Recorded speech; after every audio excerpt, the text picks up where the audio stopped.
Potser no és bonic que digui això, però a mi en el 2007, quan em vaig retirar, m'haguessin dit que escriuria i m'hagués fotut a riure.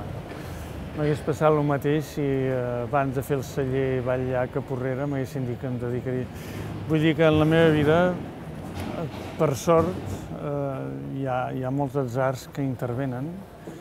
Potser també sóc una persona que els convido a entrar. Quan vaig acabar el 2007 vaig tenir moltes ganes de llegir. Quan era jovenet, adolescent, havia llegit moltíssim i després amb la professionalització del fet de cantar, cada vegada que tenia estones, en comptes de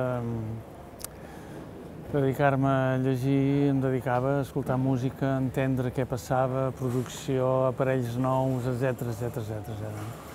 I de cop en el 2007 va ser el plaer de retrobar-me amb la lectura i jo anava llegint i em va entrar una passió per llegir. Tot l'altre és atzar.